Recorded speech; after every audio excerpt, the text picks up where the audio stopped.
Hallo und herzlich willkommen. Heute lernen wir zusammen deutsche Wörter zum Thema Willkommen. Das ist sehr gut für A1. Ich spreche langsam und einfach. Ich erkläre die Wörter. Ich sage auch kleine Beispiele. Manchmal erkläre ich den Plural. Bei Verben sage ich auch wichtige Formen. Alles ist ein gemeinsamer Lerntext. Am Ende kommt noch eine kleine Geschichte mit allen Wörtern. Los geht's. Erstens, wie fragt nach einer Art, nach einem Namen oder nach einem Zustand. Man benutzt wie sehr oft. Zum Beispiel, wie heißen Sie? Wie geht es dir? Wie schreibt man das? Wie ist also ein wichtiges Fragewort. Zweitens, heißen. Heißen ist ein Verb. Die Grundform ist heißen. Man sagt, ich heiße, du heißt, er heißt, wir heißen. Das Wort bedeutet oft einen Namen haben. Beispiel: Ich heiße Anna, er heißt Paul. Man kann auch fragen, wie heißen Sie? Drittens, guten Tag. Guten Tag ist eine höfliche Begrüßung. Man sagt das am Tag, zum Beispiel am Vormittag oder am Nachmittag. Es ist formell und freundlich. Beispiel: Guten Tag, Herr Müller. Viertens, und. Und verbindet Wörter oder Sätze. Es ist ein sehr wichtiges kleines Wort. Beispiel: Ich heiße Anna und er heißt Paul. Oder ich lerne Deutsch und wohne in Berlin. Fünfte, woher? Woher ist ein Fragewort. Es fragt nach der Herkunft, also aus welchem Land oder aus welcher Stadt. Beispiel: Woher kommen Sie? Woher kommst du? Mit woher fragt man, aus welchem Ort kommst du? Sechstens, kommen. Kommen ist ein Verb. Die Grundform ist kommen. Man sagt, ich komme, du kommst, er kommt, wir kommen. Es bedeutet aus einem Ort hierher gehen oder fahren. Es kann auch Herkunft zeigen. Beispiel: Ich komme aus Spanien. Oder wann kommst du nach Hause? Siebte, guten Morgen. Guten Morgen sagt man am Morgen. Das ist eine freundliche Begrüßung. Beispiel: Guten Morgen, Frau Schmidt. Am Morgen sagt man oft Guten Morgen, nicht Guten Tag. Achte, der Name. Die Namen. Der Name ist Singular. Die Namen ist Plural. Ein Name sagt, wie eine Person oder eine Sache heißt. Beispiel: Mein Name ist Ali. Das ist ein schöner Name. Hier ist der Plural wichtig. Ein Name, zwei Namen. 9. Neu. Neu ist ein Adjektiv. Es beschreibt etwas, das erst seit kurzer Zeit da ist. Beispiel: Ich bin neu hier. Oder das ist mein neues Haus. Man benutzt neu oft in der ersten Begegnung. 10. Das Haus. Die Häuser. Das Haus ist Singular. Die Häuser ist Plural. Ein Haus ist ein Gebäude zum Wohnen. Beispiel: Ich wohne in einem kleinen Haus. Plural: ein Haus, zwei Häuser. Im Plural bekommt das Wort einen Umlaut. Häuser. 11. Entschuldigung. Entschuldigung sagt man, wenn man höflich sein möchte. Zum Beispiel vor einer Frage. Oder wenn man etwas nicht gut gemacht hat. Beispiel: Entschuldigung, wo ist der Bahnhof? Das Wort ist sehr wichtig im Alltag. 12. Wohnen. Wohnen ist ein Verb. Die Grundform ist wohnen. Man sagt, ich wohne. Du wohnst, er wohnt, wir wohnen. Es bedeutet an einem Ort leben. Beispiel: Ich wohne in Deutschland. Oder wo wohnen Sie? 13. Schon lange. Schon lange bedeutet seit viel Zeit, also nicht erst kurz. Beispiel: Ich wohne schon lange hier. Oder kennen Sie ihn schon lange? Das ist eine Zeitangabe. 14. Hier. Hier bedeutet an diesem Ort. Nicht dort, sondern hier. Beispiel: Ich bin hier. Oder Sie wohnen hier im Haus. Hier ist also ein Ortswort. 15. Das ist. Das ist ein sehr wichtiger Satzanfang. Man benutzt ihn, wenn man eine Person oder Sache zeigt oder vorstellt. Beispiel: Das ist Herr Becker. Das ist mein Haus. Mit diesem Satz kann man viel sagen. 16. Hallo. Hallo ist eine einfache und freundliche Begrüßung. Es ist oft weniger formell als Guten Tag. Man benutzt es mit Freunden, Kollegen oder auch oft im Alltag. Beispiel: Hallo, ich bin Anna. Das Wort ist kurz und sehr häufig. 17. Wer. Wer ist ein Fragewort für Personen. Man fragt nach einer Person. Beispiel: Wer ist das? Wer ist Herr Müller? Also, wer fragt nach Menschen. 18. Wie bitte? Wie bitte sagt man, wenn man etwas nicht verstanden hat. Es ist höflich. Beispiel: Wie bitte? Können Sie das wiederholen? Man benutzt es sehr oft beim Lernen. 19. Schreiben. Schreiben ist ein Verb. Die Grundform ist schreiben. Man sagt: Ich schreibe. Du schreibst. Er schreibt. Wir schreiben. Es bedeutet Wörter oder Sätze auf Papier oder auf dem Computer machen. Beispiel: Ich schreibe eine E-Mail. 20. Buchstabieren. Buchstabieren ist auch ein Verb.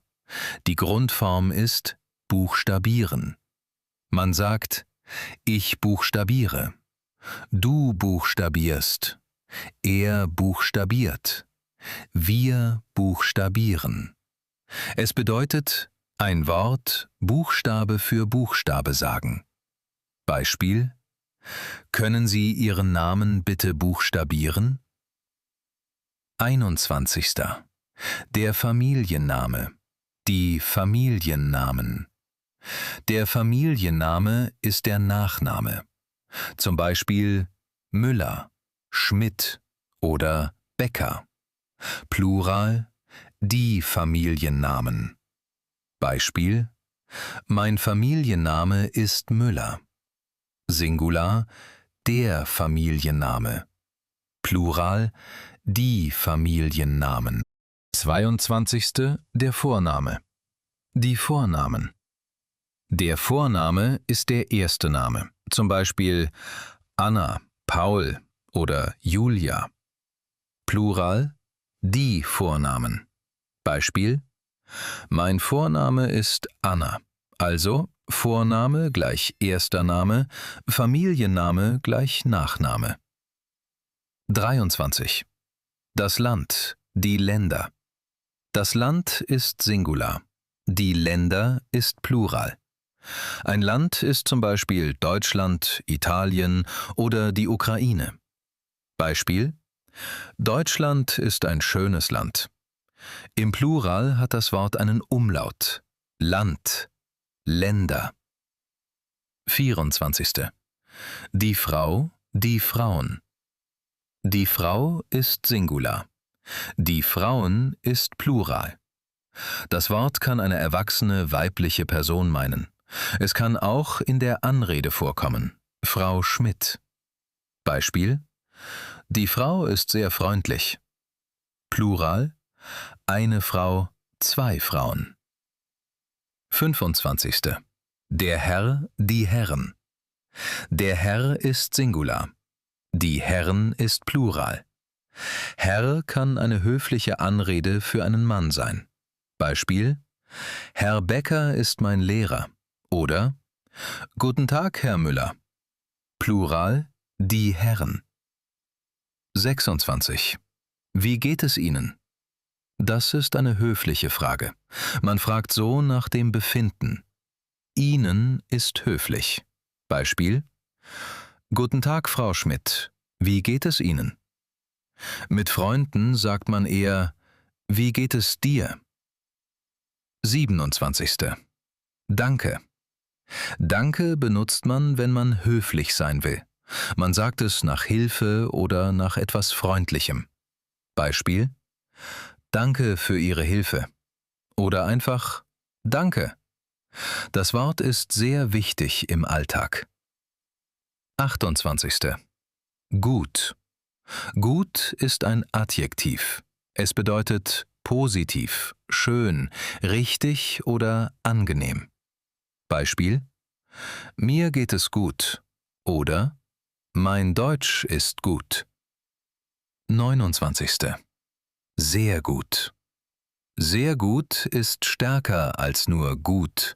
Es bedeutet wirklich gut. Beispiel: Heute geht es mir sehr gut. Oder Du sprichst schon sehr gut Deutsch. 30. Schlecht. Schlecht ist das Gegenteil von gut. Es bedeutet nicht gut. Beispiel: Mir geht es heute schlecht. Oder Das Wetter ist schlecht. 31. Es geht so. Es geht so ist eine feste Antwort. Man sagt das, wenn es nicht sehr gut und nicht sehr schlecht ist. Also mittel. Beispiel: Wie geht es dir? Es geht so. Das ist im Alltag sehr häufig. 32. Super. Super bedeutet sehr gut, toll. Beispiel: Mir geht es super. Oder Das ist super. Es ist ein einfaches und positives Wort. 33. Auch. Auch bedeutet ebenso, ebenfalls. Beispiel: Ich komme aus Spanien und er kommt auch aus Spanien. Oder Ich bin neu hier. Bist du auch neu? Das Wort verbindet Informationen. 34. Auf Wiedersehen. Auf Wiedersehen ist eine höfliche Verabschiedung. Man benutzt es oft am Ende eines Gesprächs. Beispiel: Ich muss jetzt gehen. Auf Wiedersehen. Es ist formeller als Tschüss. 35. Bis bald. Bis bald ist eine freundliche Verabschiedung. Es bedeutet, wir sehen uns bald wieder. Beispiel: Tschüss, Anna. Bis bald. Das ist freundlich und persönlich. 36. Tschüss. Tschüss ist eine sehr häufige Verabschiedung. Sie ist einfach und nicht formell. Beispiel: Tschüss, Paul. Viele Menschen sagen im Alltag einfach Tschüss. 37. Bis morgen. Bis morgen bedeutet, wir sehen uns morgen wieder. Beispiel: Schönen Abend und bis morgen. Man benutzt es, wenn man die Person am nächsten Tag wieder sieht. 38. Was? Was ist ein Fragewort. Es fragt nach Dingen oder nach einer Handlung. Beispiel: Was ist das? Was machst du?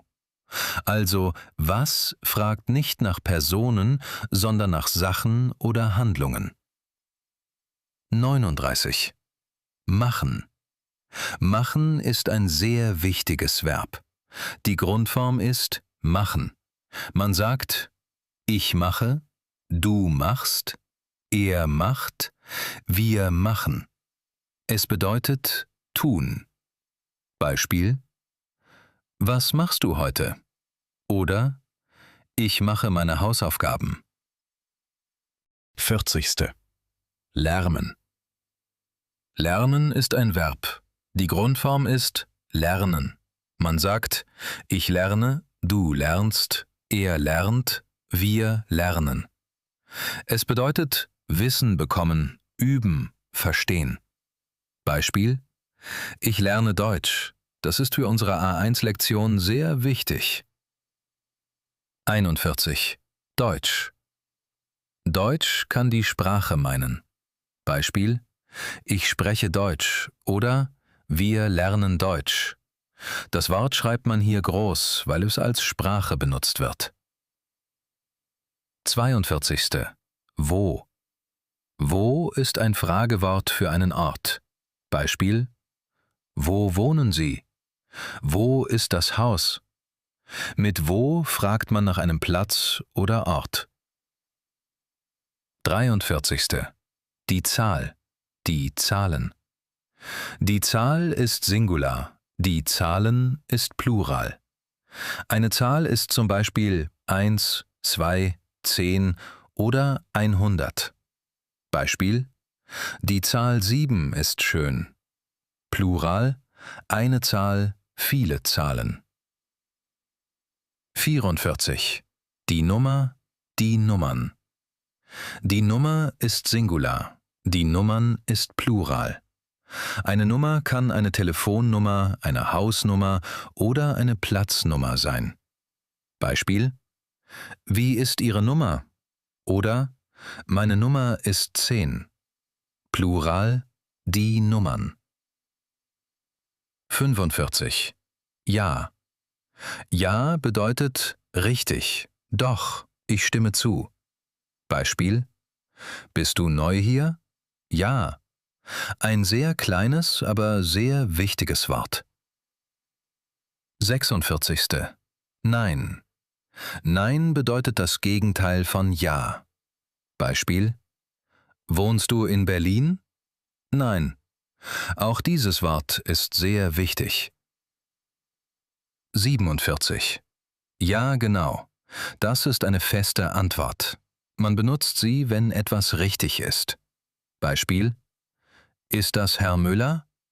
Ja, genau. So bestätigt man eine Information. 48. Nicht. Nicht ist ein wichtiges Wort für die Negation. Es macht einen Satz negativ. Beispiel: Ich bin nicht müde. Oder das ist nicht mein Haus. Mit nicht sagt man nein, so ist es nicht. 49. Der Beruf, die Berufe. Der Beruf ist Singular, die Berufe ist Plural. Ein Beruf ist Arbeit, die man gelernt hat oder macht. Beispiel: Mein Beruf ist Lehrer.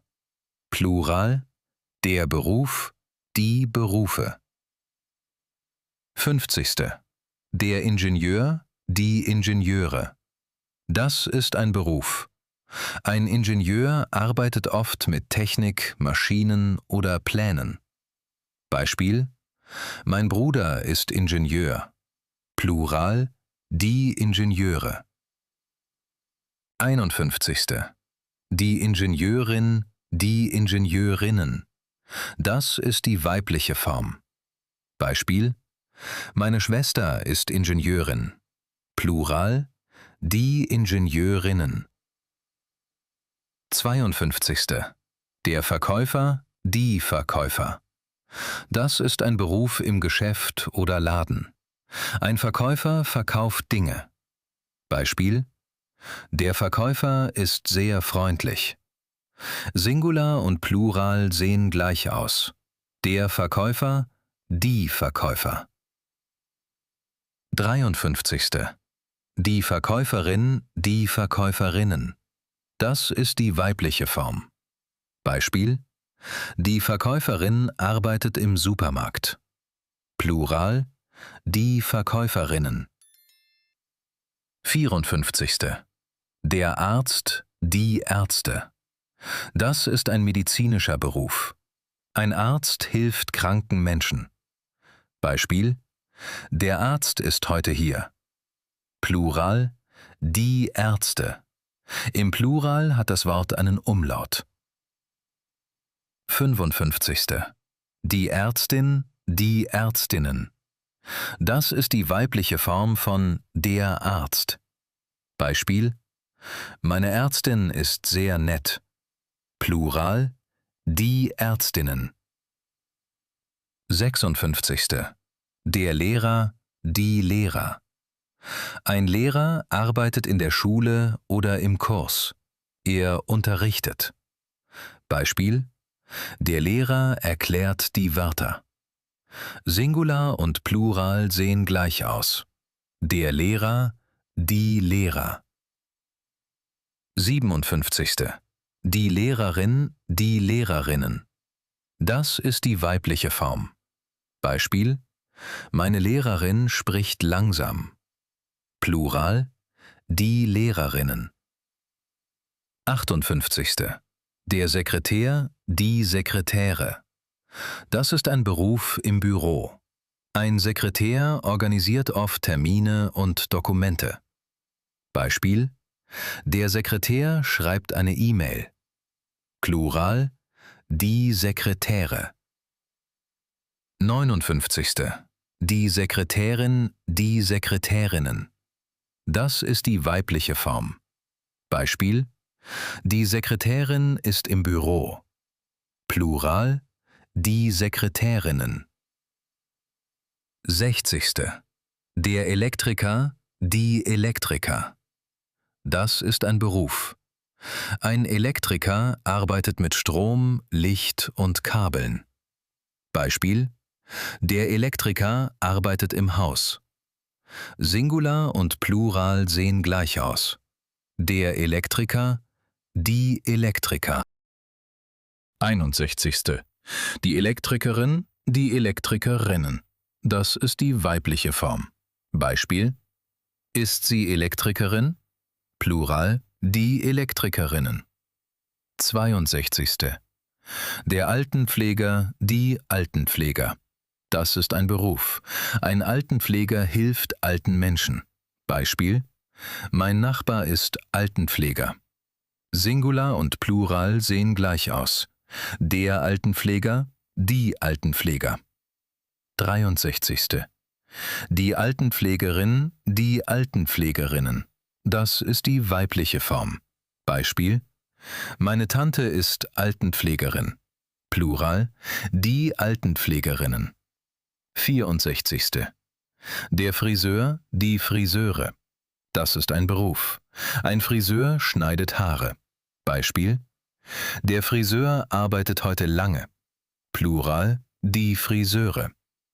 65. Die Friseurin, die Friseurinnen. Das ist die weibliche Form. Beispiel: Meine Freundin ist Friseurin. Plural: die Friseurinnen. 66. Der Grafiker, die Grafiker. Das ist ein Beruf. Ein Grafiker macht Bilder, Design oder Pläne am Computer. Beispiel: Der Grafiker macht schöne Bilder. Singular und Plural sehen gleich aus. Der Grafiker, die Grafiker. 67. Die Grafikerin, die Grafikerinnen. Das ist die weibliche Form. Beispiel: Die Grafikerin hat viel Arbeit. Plural: die Grafikerinnen. 68. Der Buchhalter, die Buchhalter. Das ist ein Beruf. Ein Buchhalter arbeitet mit Geld, Zahlen und Rechnungen. Beispiel: Der Buchhalter arbeitet im Büro. Singular und Plural sehen gleich aus. Der Buchhalter, die Buchhalter. 69. Die Buchhalterin, die Buchhalterinnen. Das ist die weibliche Form. Beispiel: Meine Frau ist Buchhalterin. Plural: die Buchhalterinnen. 70. Der Mechaniker, die Mechaniker. Das ist ein Beruf. Ein Mechaniker repariert Maschinen oder Autos. Beispiel: Der Mechaniker repariert das Auto. Singular und Plural sehen gleich aus. Der Mechaniker, die Mechaniker. 71. Die Mechanikerin, die Mechanikerinnen. Das ist die weibliche Form. Beispiel: Sie ist Mechanikerin. Plural: die Mechanikerinnen. 72. Der Koch, die Köche. Das ist ein Beruf. Ein Koch macht Essen. Beispiel: Der Koch arbeitet im Restaurant. Plural: die Köche. Im Plural hat das Wort einen Umlaut. 73. Die Köchin, die Köchinnen. Das ist die weibliche Form. Beispiel: Meine Mutter ist Köchin. Plural: die Köchinnen. 74. Der Rechtsanwalt, die Rechtsanwälte. Das ist ein Beruf. Ein Rechtsanwalt hilft Menschen bei rechtlichen Fragen. Beispiel: Ich habe einen Termin beim Rechtsanwalt. Plural: die Rechtsanwälte. Im Plural hat das Wort einen Umlaut. 75. Die Rechtsanwältin, die Rechtsanwältinnen. Das ist die weibliche Form. Beispiel: Wir suchen eine Rechtsanwältin. Plural: die Rechtsanwältinnen. 76. Der Programmierer, die Programmierer. Das ist ein Beruf. Ein Programmierer arbeitet mit Computern und Programmen. Beispiel: Der Programmierer arbeitet am Computer. Singular und Plural sehen gleich aus. Der Programmierer, die Programmierer. 77. Die Programmiererin, die Programmiererinnen. Das ist die weibliche Form. Beispiel: Die Programmiererin hat einen neuen Computer. Plural: die Programmiererinnen. 78. Der Hausmann, die Hausmänner. Das ist ein Beruf oder eine Rolle zu Hause. Ein Hausmann arbeitet viel im Haushalt. Beispiel: Mein Nachbar ist Hausmann. Plural: die Hausmänner. Im Plural hat das Wort einen Umlaut. 79. Die Hausfrau, die Hausfrauen. Das ist die weibliche Form. Eine Hausfrau arbeitet viel zu Hause. Beispiel: Die Hausfrau hat viel zu tun. Plural: die Hausfrauen. Jetzt kennst du alle Wörter aus unserer Liste. Und jetzt kommt eine kleine Geschichte. In dieser Geschichte benutzen wir alle Wörter noch einmal in einem einfachen Zusammenhang. Das ist eine kleine Geschichte über neue Menschen in Deutschland. Anna und Paul wohnen in Berlin. Sie wohnen in einem kleinen Haus. Das Haus ist alt, aber gut. Anna ist neu in Deutschland. Paul wohnt schon lange hier. Anna kommt aus Italien und Paul kommt aus Spanien. Sie lernen zusammen Deutsch. Am Morgen sagt Paul: Guten Tag, Anna. Wie geht es Ihnen? Anna lacht und sagt: Hallo, Paul. Danke, gut. Und dir? Paul sagt: Super. Heute gehen Anna und Paul in einen Deutschkurs. Im Kurs sind viele Frauen und Herren. Da ist auch ein Lehrer und eine Lehrerin. Der Lehrer heißt Herr Berger. Die Lehrerin heißt Frau Sommer. Herr Berger sagt: Guten Tag, willkommen. Wer ist heute neu hier? Anna sagt: Ich bin neu hier. Herr Berger fragt: Wie heißen Sie? Anna sagt: Ich heiße Anna Rossi. Herr Berger fragt: Wie bitte? Können Sie das bitte buchstabieren? Anna sagt: Ja, genau. R-O-S-S-I. Herr Berger schreibt den Namen an die Tafel. Dann fragt er: Was ist Ihr Vorname? Anna sagt: Mein Vorname ist Anna. Und was ist Ihr Familienname? Mein Familienname ist Rossi. Dann fragt Herr Berger: Woher kommen Sie? Anna sagt: Ich komme aus Italien. Herr Berger sagt, Italien ist ein schönes Land. Dann fragt er Paul, und wie heißen Sie? Paul sagt, ich heiße Paul Garcia. Woher kommen Sie? Ich komme aus Spanien. Im Kurs lernen alle sehr langsam und mit einfachen Sätzen.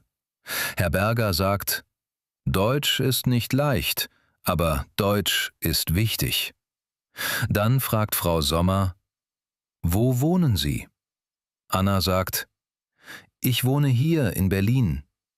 Paul sagt, ich wohne auch hier. Im Kurs sind viele Leute mit verschiedenen Berufen. Herr Berger sagt, jetzt sprechen wir über den Beruf.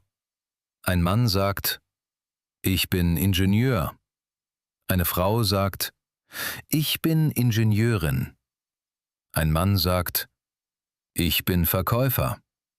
Eine Frau sagt, ich bin Verkäuferin.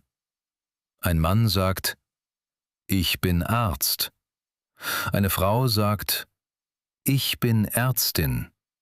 Ein Mann sagt, ich bin Lehrer. Eine Frau sagt, ich bin Lehrerin. Ein Mann sagt, ich bin Sekretär. Eine Frau sagt, ich bin Sekretärin. Ein Mann sagt, ich bin Elektriker. Eine Frau sagt, ich bin Elektrikerin. Ein Mann sagt, ich bin Altenpfleger. Eine Frau sagt, ich bin Altenpflegerin. Ein Mann sagt, ich bin Friseur. Eine Frau sagt, ich bin Friseurin. Ein Mann sagt, ich bin Grafiker. Eine Frau sagt, ich bin Grafikerin. Ein Mann sagt, ich bin Buchhalter.